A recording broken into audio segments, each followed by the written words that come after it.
Alright, welcome back.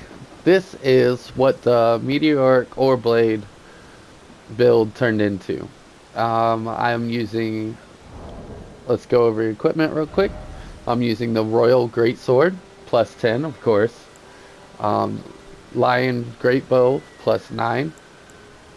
The Beast Armor with no helmet. Um, a good helmet to use is this one for this build. Runs perfectly. Um, I like how this looks a lot better, so I don't use it. So I'm using the Erdtree's Favor plus 2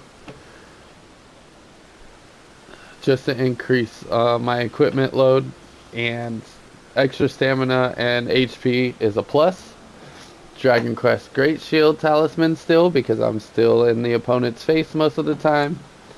Shards of Alexander, excuse me,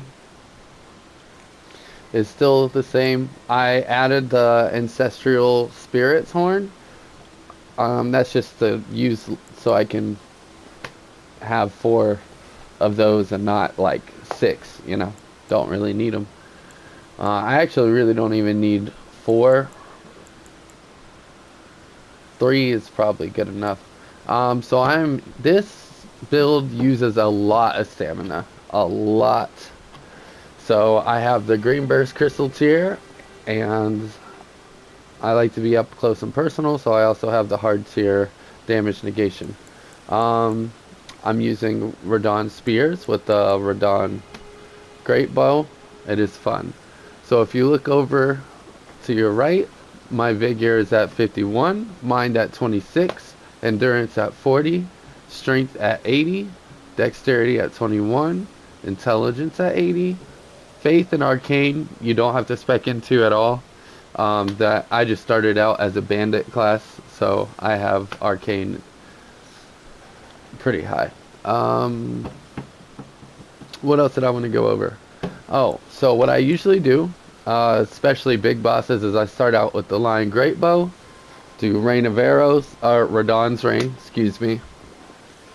And as they get closer, I'll pop off one of the L2s, the Ashes of War, which is amazing for this weapon, by the way. I'm sure if you played the game, you know what the sword can do. It's just amazing. So with all of that on there, if you look over to the right again, the right armament 1, Royal Great Sword has 1034 AR, which by itself, without the Ash of War, is amazing. But this Ash of War right here, when you're up in the air, you have hyper armor, so not a whole lot can knock you out unless a dragon hits you or some crazy huge hit. You're rarely ever knocked out, and it also pushes NPCs back when you're going through the air, and it usually lands the sword with the Ash of War.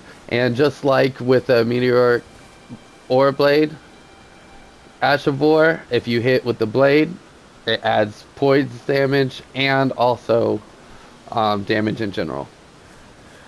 So, yep, this build is really fun to use. Wow, just completely missed for you guys.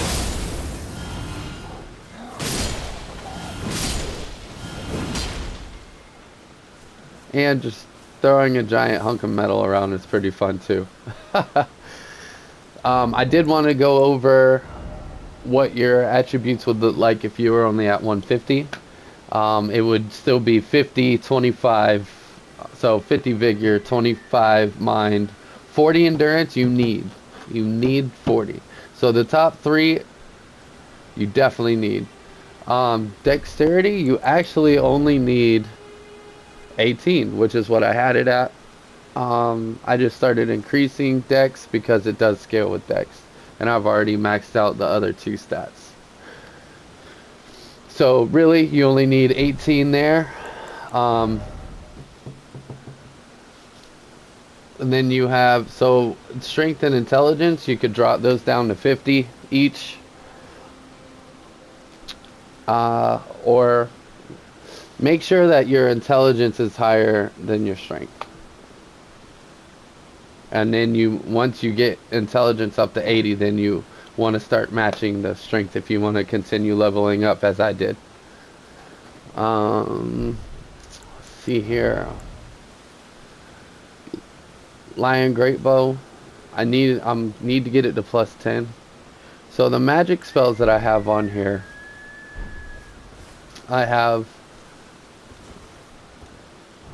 well, I stopped using them, but I did have them on for a minute.